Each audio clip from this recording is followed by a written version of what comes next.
शनिवार की रात राजधानी दिल्ली के रेलवे स्टेशन पर भगदड़ मचती है। ये कोई आम जगह नहीं है। चंद किलोमीटर दूरी पर तमाम बड़े नेताओं और अधिकारियों के आवास हैं। देश की राजधानी का एक प्रमुख स्टेशन भी है। फिर भी यहाँ हुई एक घटना से कितने घरों में मायूसी छा गई। अब घटना के बाद सबक लेते हुए रेलवे ने बड़ा फैसला लिया है। सुरक्षा कड़ी करने के लिए अतिरिक्त टुकड़ियों को लगाने का फैसला लिया है। लेकिन सवाल एक ही है, आखिर अब ये कदम क्यों उठाए गए हैं? हालांकि सुरक्षा ठीक थी, पर इस पर पहले से ही और क्यों नहीं ध्यान दिया गया? शनिवार की रात इस घटना के बाद दिल्ली पुलिस और सीआरपीएफ की तैनाती में कुछ बदलाव की बात सामने आई है। सीआरपीएफ ने आदेश जारी कर दिया है कि वह दिल्ली के सभी जिलों में बल की तैनाती या मूवमेंट पर नजर रखने के लिए कमांडेंट नियुक्त करेगी। इस कड़ी में सेंट्रल डिस्ट्रिक्ट में 194वीं बटालियन के कमांडेंट को लगाया गया है।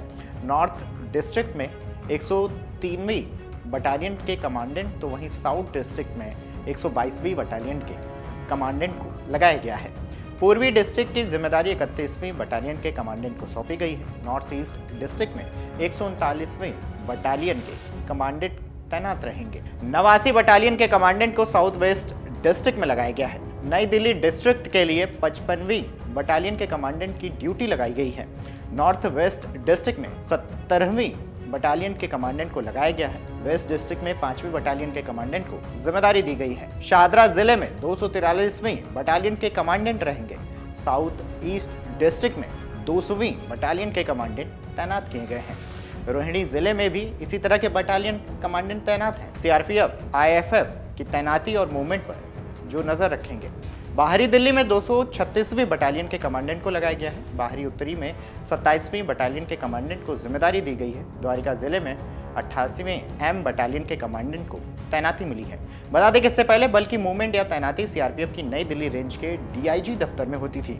नॉर्दर्न सेक्टर के आईजी और बल के आईजी ऑपरेशन इस तरह की प्रक्रिया में शामिल होते थे। हर जिले में अलग से कमांडेंट की तैनाती नहीं होती थी। सूत्रों का कहना है कि शनिवार को नई दिल्ली रेलवे स्टेशन पर मची भगदड़ के बाद यह कदम उठाया गया है। अगर कुछ दशक पहले की बात करें, बल का एक भी सेक्शन जहां कहीं भी जाता था, उसका कमांडर हवलदार जीडी रहता था। प्लाटून को सब इंस्पेक्टर कमांड करता था। उसके बाद सहायक कमांडेंट को आगे लाया गया। फिर यह नियम बना दिया गया कि प्लाटून जहां भी तैनात होंगे, बतौर कंपनी कमांडर ओसी यानी कि सहायक कमांडेंट साथ जाएंगे, भले ही जवानों की नफरी जो भी रही हो। सूत्रों का कहना है कि बल में इस आदेश को भी चुपचाप स्वीकार कर लिया गया। इसके बाद फिर एक कदम आगे बढ़ाया गया। ऑप्स एरिया में अगर कंपनी मूवमेंट करती है तो उसके साथ डिप्टी कमांडेंट को भेजने की प्रथा शुरू हो गई। इस बदलाव का भी विरोध नहीं हुआ। यह परंपरा कुछ और आगे बढ़ी। इसके बाद कहा गया है कि ऑपरेशनल क्षेत्रों में यूनिट कमांडेंट भी फील्ड में निकले। हालांकि यह पहल कुछ ही मामलों में छोड़कर बाकी फाइलों में चलती हुई नजर आई है। सभी अधिकारियों को कंपनी निवास, एलयूपी और निर्धारित ऑप्स क्षेत्र में रहने का आदेश जारी किया गया है। सूत्रों ने बताया कि इसके बाद व्यवस्था में कई छिद्र देखने को मिले। रात्रि विश्राम में कथित तौर पर गोलमाल देखने लगा। इस स्थिति में सबसे ज्यादा ड्यूटी सहायक कमांडेंट को देनी पड़ रही है। डिप्टी कमांडेंट 2IEC और कमांडेंट कुछ हद तक राहत में देखे गए। कमांड स्ट्रक्चर में बदलाव का नतीजा यह हुआ कि अब सीओ और इसके अलावा बाकी सभी अधिकारी ड्यूटी में भागदौड़ करते हुए नजर आए। फिर से आदेश में बदलाव हुआ। कमांडेंट को उनके पद के विपरीत प्लाटून या एक कंपनी के साथ खड़ा कर दिया गया। इस बार डीआईजी स्तर के अधिकारियों को राहत मिल गई है। कुछ समय बाद डीआईजी को भी इसी लाइन पर लाने का प्रयास हुआ। अब कमांडेंट को लेकर आदेश पर आदेश आ रहे हैं।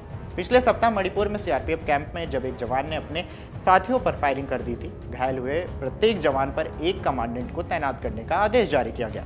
विभिन्न यूनिट से 8 कमांडेंट को 3-3 घंटों के लिए अस्पताल में तैनात कर दिया गया। 24 घंटे में यह आदेश बदल दिया गया। उसके बाद सहायक कमांडेंट को घायलों की देखभाल की जिम्मेदारी दे दी गई। बहरहाल बता दें कि दिल्ली के अगर किसी भी जिले में कानून व्यवस्था बनाए रखने की ड्यूटी में सीआरपीएफ, आरएएफ को तैनात किया जाता है, तो उस स्थिति में जवानों को हर मूवमेंट एवं उनकी तैनाती पर नजर रखने के लिए पर्यवेक्षक तैनात किए जाएंगे।